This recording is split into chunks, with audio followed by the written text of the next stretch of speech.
अब जैसे कोई पुण्यात्मा है, कोई सेवा कर रहे हैं, कोई दान कर रहे हैं और कोई भक्ति कर रहे हैं, सुमन करते हैं, देखा भाई अर्श में माला रखता हाथ में, भाई वाह कमाल है।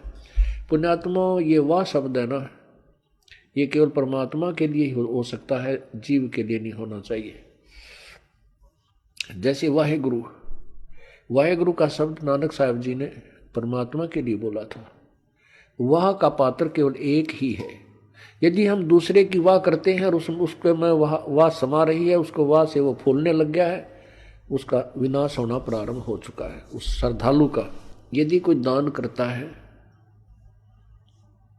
और उस दान का उसी को फल मिल रहा है और दूसरे उसकी दान किए हुए दान को से उसी की प्रशंसा करते हैं, तो ज्ञानहीन प्राणी होता है, उस प्रशंसा का पात्र बनकर वो अभिमान करने लग जाता है। बट नेचुरल है, जिसको ज्ञान नहीं अवश्य होगा।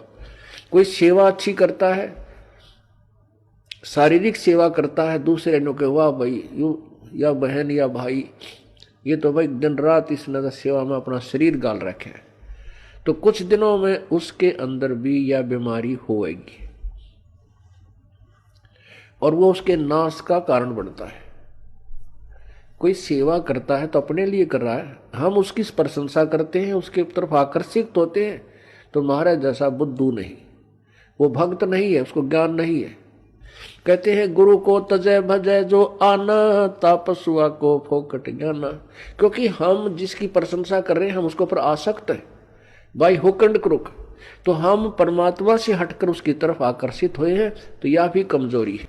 परमात्मा के पाने में हमने सारी कमजोरी मिटानी होगी।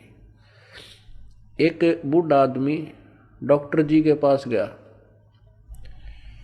और बूढ़ा बुजुर्ग कति अस्थि पिंजर शेष था, पतल आड़ दिखे, नारी नारी अस्थि दिखे।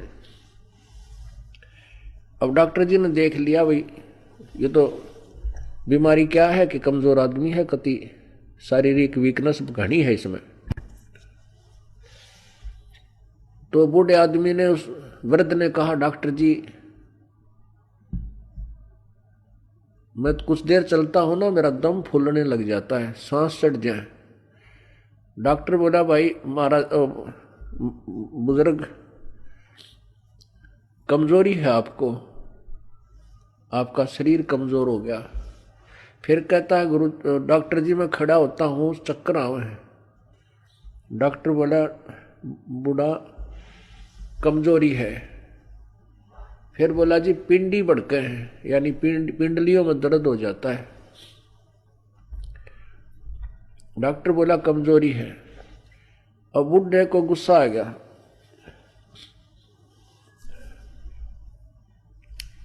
और बूढ़ा बोला तू डॉक्टर है गम चक्कर, एक के बाद जाना है, कमजोरी है कि मैं और भी जाना है, और भी बताओगा। खूब क्रोधित हो गया। वो डॉक्टर बोला बूढ़े या भी कमजोरी है, क्योंकि कमजोर आदमी ने गुस्सा गणाया करे। तो पुण्यात्माओं, ये हमारे अंदर जो कमजोरियां हैं ये हमने सारी हटानी पड़ेंगी, तब हम परमात्मा पा सकते हैं। ना तो ठीक है जिस आप कर रहे हो ऐसा फल मिल जाएगा, और आने वाले जन्मों में आप राजा बन सकते हो, देव बन सकते हो, महादेव बन सकते हो, ब्रह्मा विष्णु महेश बन सकते हो, क्योंकि आपके अंदर इतनी कमाई बन जाएगी। और उसके बाद फिर आप गधे बन सकते हो और कुत्ते बन सकते हो। तो हमने या जन्म मरण का दीर्घ रोग कटवाना पड़ा।